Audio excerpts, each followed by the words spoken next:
የኢትዮጵያ በሳምንት ኢትዮጵያን ዚስ ዊክ ድረገጽ ከwww.kfcd990am ጋር በመተባበር ዘወትር እሁድ ከ6:15 እስከ 6:45 በኢስተርን ታይም ለ30 ደቂቃ የሚያቀርበው የሬዲዮ መርሃ ግብር ነው።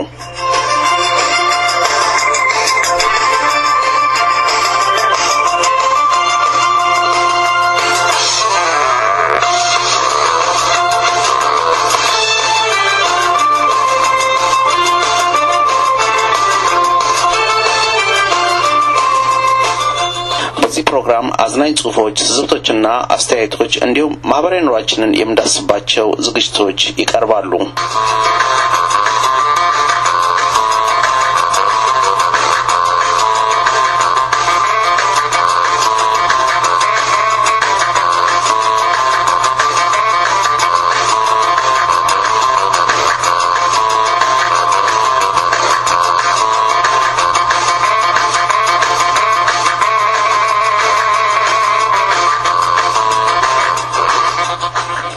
ከዚህ በተጨማሪም ከታወቁ የኪነ ጥበብ ሰዎች ደራሲያንና ገጣሚያን ወይም ሰዓሊያን እንዲሁም በተለያየ የሙያ መልክ ለሀገራቸውና ለወገናቸው መልካም ተግባር ያቀረቡትን ኢትዮጵያውያንን በማፈላለግ ልምዳቸውንና ስራዎቻቸውን በቃለ ምልልስ እናቀርባለን።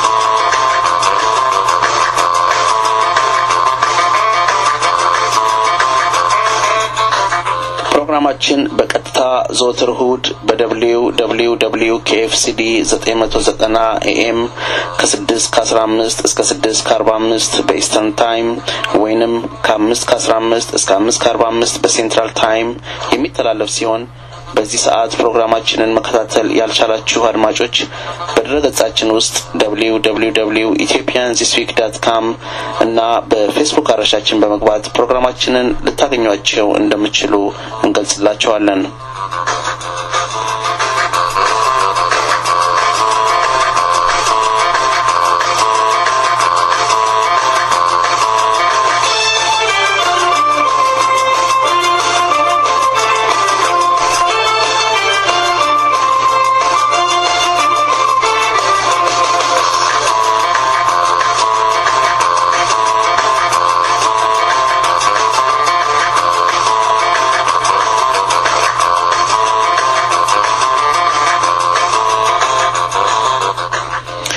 ፕሮግራም ለመርዳትና ስፖንሰር ለማድረግ እንዲሁም የድርጅታችሁን ማስታወቂያዎች የልደት ቀኖች አኒቨርሰሪ ለማስተላለፍ ወይንም ከዌብሳይታችን የምትፈልጉትን ዕቃ ለማዘዝ የምትፈልጉ አድማጮች ድረገጻችን ውስጥ በመግባት ኮንታክት አስ በሚለው በቀጥታ መልእክት ብትልኩልን ወይም ደግሞ በስልክ ቁጥር 214411685 በመደወል መልእክት ታስቀምጡልን ይደርሰናል።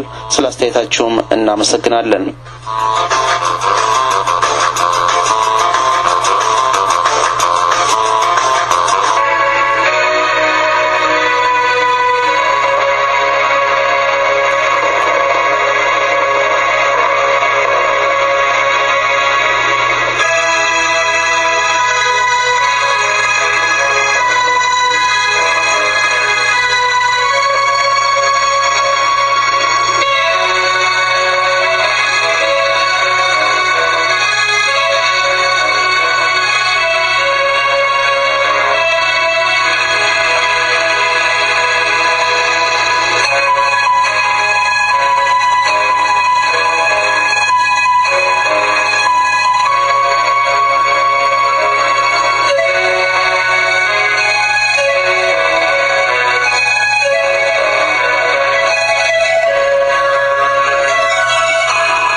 አድማጮች እቺን የእንጉርጉሮ ክላሲክ ሙዚቃ ሲሰሙ በአምሯችሁ ዛሬ ምን ተፈጠረ ብላችሁ የምታስቡ ይመስለናል። አሁን በሳምንት በደረሰን ዜና አንድ ድንቅ የኪነጥበብ ሰው ከዚህ ዓለም በሞት ተለይቷል። ጤና ይስጥልኝ እንደምሰነበታችሁ የኢትዮጵያ በሳምንት ሳምንታዊ የሬዲዮ መርሃ ግብር አድማጮች፣ የዛሬ ማርች 10 ፕሮግራማችንን እንሆ ጀመርን። ከዚህች ክላሲክ ሙዚቃ በኋላ የአርቲስት ባህሉ መንገሻን አጭር ታሪክ እናቀርብላችኋለን።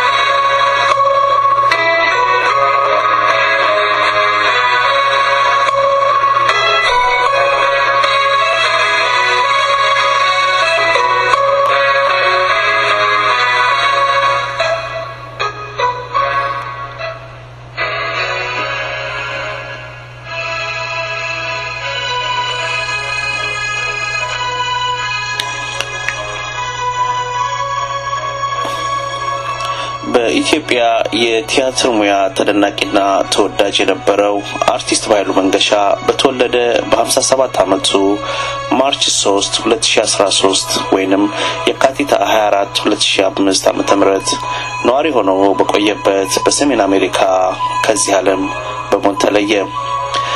አርቲስት ባህሉ መንገሻ ከአባቱ ከአቶ መንገሻ ከበደና ከእናቱ ከወይዘሮ አየለች ተክለወልድ የካቲት 1 ቀን 1948 ዓመተ ምህረት በአዲስ አበባ ከተማ ነበር የተወለደው። የአንደኛና የሁለተኛ ደረጃ ትምህርቱን በአዲስ አበባ መድኃኔዓለም ሁለተኛ ደረጃ ትምህርት ቤት አጠናቆ በኢትዮጵያ ብሔራዊ ቲያትር የ2 ዓመት በቲያትር ሙያ ሰልጥኗል። በማከታተልም በታንዛኒያ በሚሊተሪ ሳይንስ ትምህርት 2 ዓመት የተማረ ሲሆን ወደ ሶቪየት ህብረት በመጓዝ በሞስኮ የቲያትር ኪነጥበብ አካዳሚ ለ5 ዓመታት ትምህርቱን በመከታተል በቲያትር ዝግጅት ወይንም ማስተር ኦፍ አርትስ ዲግሪውን አግኝቷል። ወደ ኢትዮጵያ ከተመለሰ በኋላም በኢትዮጵያ ብሔራዊ ቲያትር ቤት በተለያዩ የኃላፊነት ስፍራዎች ላይ ሰርቷል። ከነዚህም በጥቂቱ የቲያትር ክፍል ኃላፊ፣ የፕሮግራምና ፕሮዳክሽን ኃላፊ፣ ከፍተኛ ቲያትር አዘጋጅ፣ አርቲስቲክ ዳይሬክተር ሆኖ አገልግሏል። ከ1984 ጀምሮ በክልል 14 የባህልና የስፖርት ቢሮ የሚሰጠውን ከፍተኛ የሙያ እገዛ በመቀጠል በአርቲስቲክ ዳይሬክተርነት በቲያትር በሙዚቃ በስዕልና ስነ ጽሁፍ የስነ ጥበባት ማስተባበሪያ ቡድን መሪ፣ በስነ ጥበባት ዋና ክፍል ኃላፊነት፣ በፊልም ትምህርት መምህርነት፣ በትወና ሙያ በወጣቶች አሰልጣኝነት አገልግሏል። በስራውና በሙያው የሚያሳየው ከፍተኛ መሻሻል ምክንያት በአዲስ አበባ ከተማ ማዘጋጃ ቤት የቲያትርና የባህል አዳራሽ ዋና ስራ አስኪያጅ በመሆን ለ6 ዓመታት ያህል አገልግሏል። በኃይሉ በተውኔት ሙያ ውስጥ በትወናና በአዘጋጅነት ከመስራቱም ሌላ በፊልም ተዋናይነት ያለውን ችሎታና ሙያ ሳይቷል። The Adventure of Tom Sawyer's The Big Battalions የክትነሽ ቪዲዮ ፊልም አባውቃውና ጋዜጠኛው ላይ ተሳትፏል። በመድረክ ቲያትር ደግሞ የ40 ቀኑ መዘዝ፣ ሀሁ በ6 ወር፣ አጽም በየገጹ፣ አቡጊዳ ቀይሶና ሐምሌት ላይ በተዋናይነት ተሳትፏል። በቲያትር አዘጋጅነት ሙያው የጮኛው ሙዜ፣ አንቺናሉ፣ ቅኝት፣ ውጫሌ 17፣ ፍቅር በአሜሪካ፣ የደም ቀለበት፣ የከርቸሎ ዘፋኝና የምሽት ፍቅረኞችን አዘጋጅቶ በህዝብ ዘንድ ተወዳጅነትን አትርፏል። በኃይሉ ጥር 30 1979 ከወይዘሮ አለምሸት ከዱ ጋር ህጋዊ ጋብቻ በማድረግ የአንድ ልጅ አባትና የሁለት የልጅ ልጆች ባለጸጋ ነው። ከሴፕቴምበር 10 ቀን 2005 ጀምሮ ወደ አሜሪካን በመሄድ ከቤተሰቡ ጋር እየኖረ በጤናው ላይ በደረሰበት ችግር በተለያዩ ሆስፒታሎች የተለያዩ ህክምናዎችን ሲያደርግ ቆይቷል። ይሁንና በኃይሉ የጤና መታወኩ ከሚወደው ሙያው ሳይነጥለው ከጣይቱ የባህል ማዕከል ጋር በመሆን በተለያዩ የአሜሪካ ስቴቶች ካናዳን ጨምሮ እየተጓዘ በሙያው ተመልካቹን ሲያስደስት ከመቆየቱም ሌላ በየወሩ የግጥም ምሽት ላይ በሚያቀርባቸው ድንቅዬ የጥናትና የሙያ ጽሁፎች ተሳታፊዎችን ያሳቀ በማስተማር ከፍተኛ አስተዋጽኦ አድርጓል። በኃይሉ እድሜውን ሙሉ ከከበረለት ሙያው ድንቅ ውጤት በተጨማሪ በግል ባህሪው እጅግ ተወዳጅና ተፈቃሪ ሰው ነበር። የታመመ ጥያቄ፣ የተጣላ አስታራቂ፣ የሞተ ቀባሪ፣ ያዘነና የተከፋ መካሪ፣ የሁሉ ቤተሰብ፣ የሁሉ ወንድም፣ የሁሉ ልጅ፣ የሁሉ ጓደኛ ነበር። ደረሰበት ልዩ ልዩ የጤና እክል ላይ ሁሉ እንደቀለደና እንዳፌዘ ፈጣሪውንም አንድ ቀን ሳያማርር ይህችን ምድር የተሰናበተ ለሁላችን አርአያ የሚሆን የጥሩ ሰው ምሳሌ ነበር። የሱን ጽናትና ጥንካሬ የሱን ሰው አፍቃሪነት ለሁላችንም ያድለን። እግዚአብሔር ነፍሱን ከአብርሃምና ከይስሐቅ ጎን በገነት እንዲያኖራትና ቤተሰቡን ወዳጆቹን ዘመዶቹንና ጓደኞቹን መጽናናት እንዲሰጣቸው እንጸልያለን። አድማጮቻችን የኢትዮጵያ በሳምንት የሬዲዮ መርሃ ግብርና ድረገጽም በዚህ አጋጣሚ ለቤተሰቦቹ ለወዳጆቹ ዘመዶቹ ለጓደኞቹና ለመላው አፍቃሪ ሁሉ መጽናናትን እንመኛለን።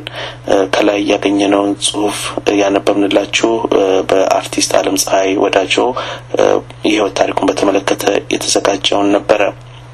አብራችሁን ቆዩ።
ባለፈው ሳምንት ፕሮግራማችን ላይ ከኛ በኩል ትንሽ የቴክኒክ ስህተት እንደነበር የተረዳን በመሆኑ በዚህም አድማጮችን ይቅርታ እየጠየቅን ያለቃ ገብረሃናን የህይወት ዝክር በተመለከተ ሰፋ ያለ ውይይት ከደራሲ መሰለ ለማ ሀብተወልድ ጋር አድርገናል።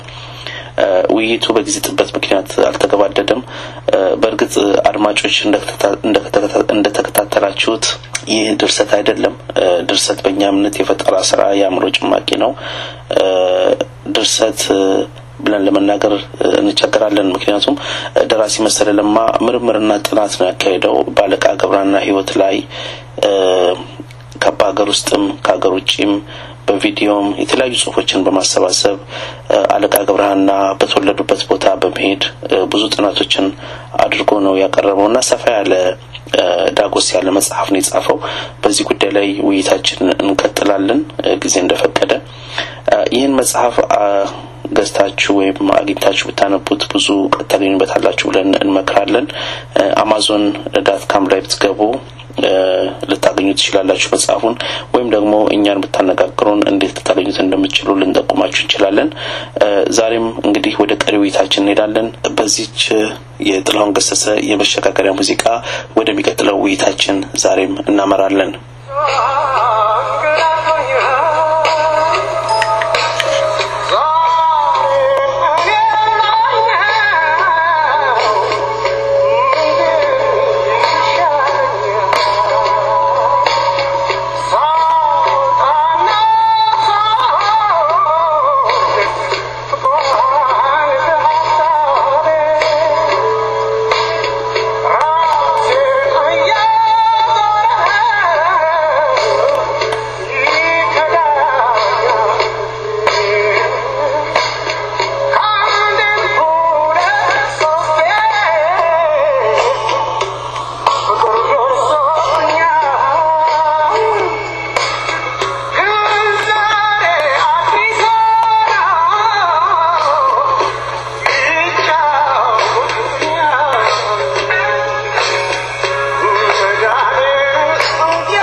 መጽሐፍ ስትጽፍ አንተ ራስህ ያለቃ ገብረሃና መንፈሳዊ ተጽዕኖ ያረፈብህ ይመስለኛል ይሄንን ልልበት የቻልኩበት ምክንያት ምንድነው አለቃ በቋንቋ የተካኑ መሆናቸውንና መልሳቸው ወይም ህብር ሰምና ወርቅ የያዘ መሆኑን በመታስረዳበት አረግ ላይ የምትጠቀምባቸው ቃላቶች ራሳቸው ጠጠር ያሉ ናቸው አንተ ራስህ ማለት ነው ለምሳሌ ዝርውት ላለ ዳጋችነት ላለ እነዚህ ጠጠር ያሉ አማርኛዎች ናቸው እና ይህን መጽሐፍ ስትጽፍ እንደው የሳቸው መንፈስ እንደው አላረፈብህም ነፃ ሆነን የጻፍከው እንደው ወይ መንፈሳቸው አልተፈታተነህም ይሄን የምልበት እንደውም ሌላ ምክንያት ስላለኝ ነው ከቃላቶቹ ባሻገር መጽሐፍቱ የተጻፉበት ሆሄያት ፊደላቱ በቁም የግዕዝ ጽሑፍ በመሰለ አጻጻፍ ነው የተጻፈውና ያ ከምን አንፃር ነው እሱ ሁለት ክፍሎች አሉ ጥሩጥያቄ ነው እንደሰና አንፈልጋለን እንደዚህ እንዳልከው እኔ ከልጅነቴ ጀምሮ መጽሐፍ ማንበብ ወዳለሁ ገና 11 ዓመት ያለው ወመዘክር ላብራሪ ማንም አያጣኝም በተከታታይ ወመዘክር ላብራሪ ውስጥ ላብራሪዎች ያቆይ ነበር እና ዩኒቨርሲቲ ተማሪዎች የሚያነቡት መጽሐፍ ሙሉ የፍልስፍና ጥቅሶች አነብ ነበር እና ድሮ ጀምሮ ያለ ሰላም ዓለም ሰላም በፊኒሽን ግፍ ተሰራ ሰላም ጥቁር ሆኖ መፈጠር ወንጀል ነው የሚባሉ ፍልስፍና ጽሑፎች አሉ አዲስ ዓለም የጻፋቸውና ሌሎች መጽሐፎች አሉ ማለባቸው ገና 13 ያለው ነው ገባ እና እውቀቱ ከዛ ጊዜ ጀምሮ ነው እኔ መጽሐፍ ማንበብ ወዳለው በተለይ ያለው የጆይንት ሪጅንስ ላብራሪ ነበር ከላብራሪ ጋር የተዛለ ነገር አለ እና ያለቃ ታሪክ እና በጣም ፋሽኔትድ አደረገኝ ገባ አንድ ነገር ባገኘው ቁጥር እንደሆነ ነገር ይመጣል አሁን ያው የሆነበት ነገር ሳገኝና የሆነ ነገር ይመጣልኛል ያ ነገር ያገኘው ነገር እንደገና ያንጣጣኛል አንዳንድ ነገር ነው ከተፈው አንዳንድ ነው ያሴ ታንኩ ካንስ ነው ለዚህ ከውስጥ የተደበቀ እውቀት የተደበቀው ከቃላቱ ሁሉ ነገር መጥቶልኛል እና አለቃን በሚመለከት ደግሞ ኢትዮጵያ ውስጥ ብቻ አይደለም 8 ዓመት ተስቆኛል ኢትዮጵያ ውስጥ ብቻ አይደለም እስራኤል ያለው ፈረንሳይ ያለው ጀርመን ያለው ፈረንሳይ ናሽናል ላይብራሪ ያለው ኢትዮጵያ ታሪኮች ኢትዮጵያ ታሪክ ያለው ፈረንሳይና ጀርመን ውስጥ ያለው በተለይ በተወኛ ሰዓት ናሽናል ላይብራሪ ውስጥ ያገኘኋቸው መጽሐፍቶች የአባዲ መጽሐፍት ራሱ ሌሎችም ራሱ አባማሲያት ኢትዮጵያን በሚመለከት 12 ቮሊዩም መጽሐፍ የጻፈው 12 ቮሊዩም ነው ማአት ነገሮች ያሉት በጣሊያንና በፈረንሳይና በጀርመን ያለው ኢትዮጵያ ታሪኮች እነዚህ ቦታዎች ሁሉ ይፈልጉት ዶክመንቶች አግኝተን ገና ያልተረጉሙ ገና አንተናራሉ በጂ ማአት አሉ ለሁለተኛው መጽሐፍ እየተዘጋጀው ያለው ሁለተኛው አለቃ ታሪክ ይቀጥላል መጨረሻው ነው እና ይሄ ሁሉ ድምር እውቀቶች ተደማምረው እና የማገኛቸው አዳዲስ ነገሮች ይበልጥ እያነሳሱን ሲመጡ መጨረሻ ላይ ፎከስ እንደመጣ አላውቀውም ወንደሰብ አቲክ ፕሮባብሊ በተላላ እውቀት ድምር ሊሆን ይችላል ዝም ብሎ ይመጣብኝ ነበር ጽፈው እና ይሄ ሁሉ ተደማምረው ነው እንደዛ አይነት ቃላቶች አጥቼ እንድጠቅ ያደረገኝ እሺ አሁን እንደው በትክክል መናገር የምንችለው ለራስ መሰለ አለቃ በማን ዘመነ መንግስት ነው ረጅም አገልግሎት ሰጡ የሚባለው ባጼ ቴዎድሮስ ነው ባጼ ምኒልክ ነው በማን ዘመነ መንግስት ነው ባጼ ኃይለ ሥላሴ ነው በየትኛው ነው ትክክለኛ እንደው ረጅም አገልግሎት ሰጡ የሚባለው ሶስቱም ዘመን ነበሩ አጼ ዮሐንስ ባጼ ቴዎድሮስ ባጼ ዮሐንስ ባጼ ምኒልክ ዘመን ብዙ ቆይተዋል እስከ አድዋ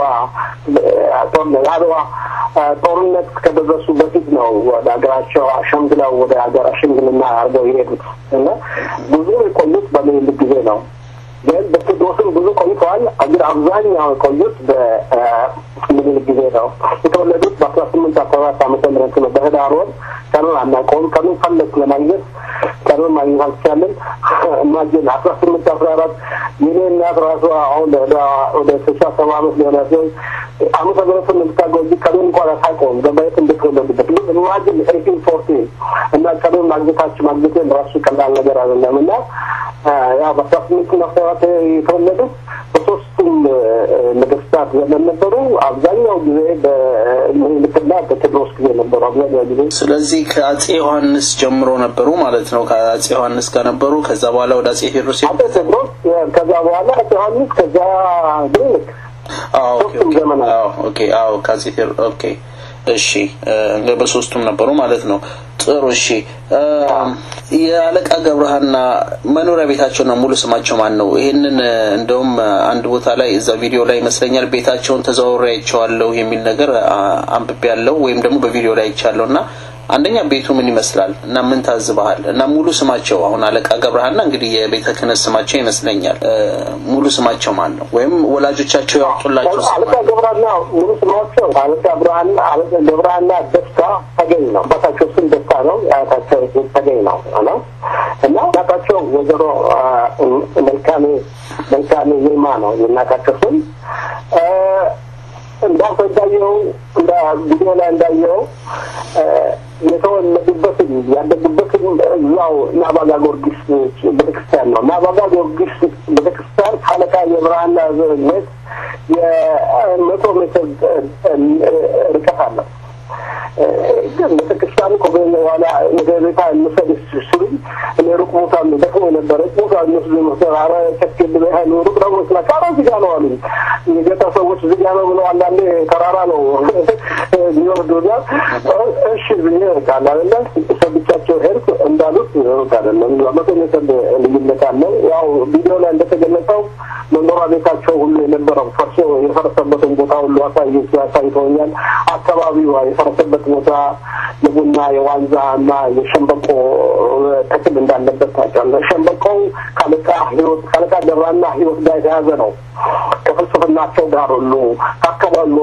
ዙሪያውን በሙሉ የታቸው መኖሪያና ጣና ሐይቁ በስተምስራቅ በኩል ያለው በሰሜን ምስራቅ በኩል ያለው ጣና ሐይቁ በሙሉ እስከ ሸምበቆ ዘርታ ይታይበታልና ያለቃ ፍልስፍና ከሸምበቆ ጋር የተያዘው ታሪካዊነት ማስረጃ አለው የአካባቢው ማስረጃነት አለው እና ቤታቸው ከናባጋ ጊዮርጊስ ቤተክርስቲያን አይርቅም እንደናባጋ ጊዮርጊስ የጣና ሐይቅ ደለሉ አንዳንዴ ከምስራ ይመጣበታል እና ብዙ ርቀት ነው ቤተክርስቲያኑ ከቤታቸው ከመኖሪያ ቤታቸው እሺ ስለ አለቃ ገብረሃና ስናወራ ስለሚስታቸው ማብረር ማንሳታችን ግድ ይላልና ብዙ ጊዜ የምንሰማው ወይም ስማቸው የሚጠራው ያለቃ ገብረሃና ባለቤት ወይዘሮ ማዘንጋሽ ናቸው ይባላልና ስለሳቸው ጥናት አድርገሃል ወይ በእውነት ወይዘሮ ማዘንጋሽ የሚባሉ ሚስት ነበሯቸው ወይ ደግምልኛለሁ ይቆራውጣል እሺ ደግምልሃለሁ ስለ አለቃ ገብረሃና ስናወራ ብዙ ጊዜ ስለሚስታቸው አብረን ማንሳታችን የግድ አስፈላጊ ነውና የሚወራው ወይም ደግሞ አለቃ ገብረሃና ሚስታቸው ወይዘሮ ማዘንጋሽ ይባላሉ ነው የሚባለውና አንተ ስለሳቸው ጥናት አድርገሃል ወይ እውነት ወይዘሮ ማዘንጋሽ የሚባሉ ሚስት ነበራቸው ወይ ወይዘሮ አለቃ ገብረሃና ሚስት ናቸው በርግጥ ሚስት ናቸው እንደ ተከስኩት ዘመን ተከስኩት አለቃ ገብረሃና እሳቸውን አግብተው ሶስት ልጆች ወለዱ አለቃ ተክለኝ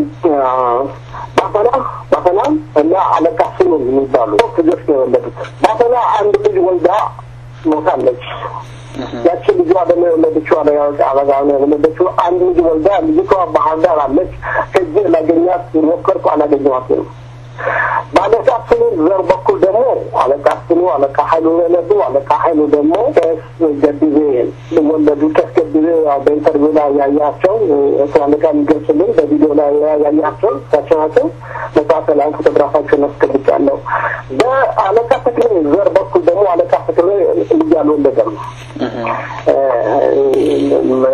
አለለደም ልጅ ሞተው መሀን ሆኖ አይመስለኝም ግን አልደረሰም ነበር ለማግባትና በምቀኛ የቤተክርስቲያን ሰዎች መድኃኒት ሰጥተው የሞተው እና በአለቃ ተክሌ በኩል የመጣ ዘር የለንም እና እነዚህ ናቸው እነዚህ ያለቃ ገብረሃና ዘሮቹ በሙሉ እነዚህ ናቸው አለቃ ገብረሃና ወደው ማዘንጋት አግብተው እነዚህ ሶስት ልጆች ነው ወለዱ እንዴት አለቃ ገብረሃና ወደው ማዘንጋት እንዳገኛቸው አዳም ሁለት ሶስት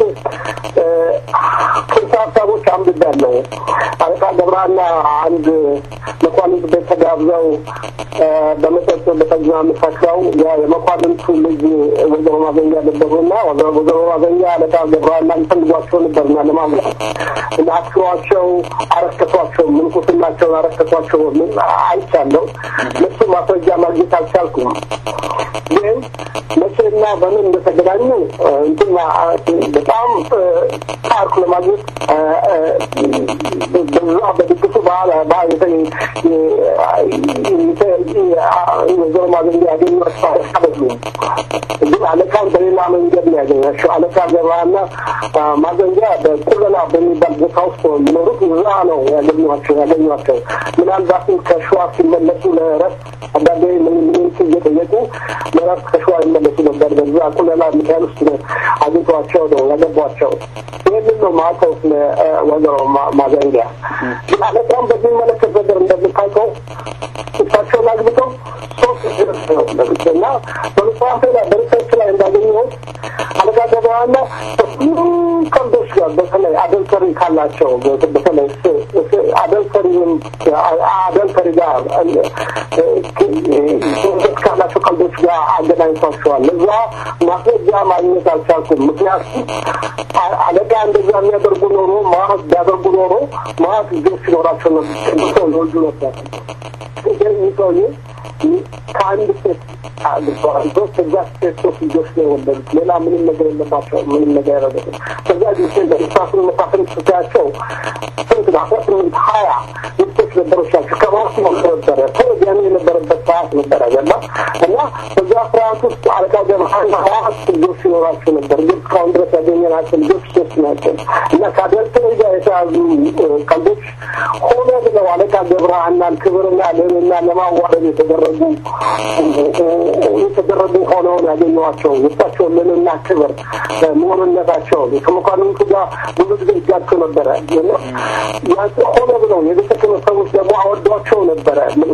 በቤተ ክህነት ውስጥ አለቃ ገብረሃና ያላቸው ሴኩላር የሆነ አይዲዮሎጂ ነው ያላቸው። ሴኩላር የሆነ እምነት ነው ያላቸው። እንደሌሎቹ በጣም ፋናቲክ አይደሉም እና አንዳንድ አክራሪ የክህነት ሰዎች አለቃ ገብረሃናን አወዷቸው ነበረ እና እነዚህ ሁሉ ሰዎች ተደማምረው ነው አለቃ ገብረሃና የሴክስ ሲምቦል ብቻ እንዲሆኑ እና ታሪካቸውን በዛ እንዲቀረጽ ሆነ ብሎ የተደረገ ሆኖ ነው ያገኘሁት እና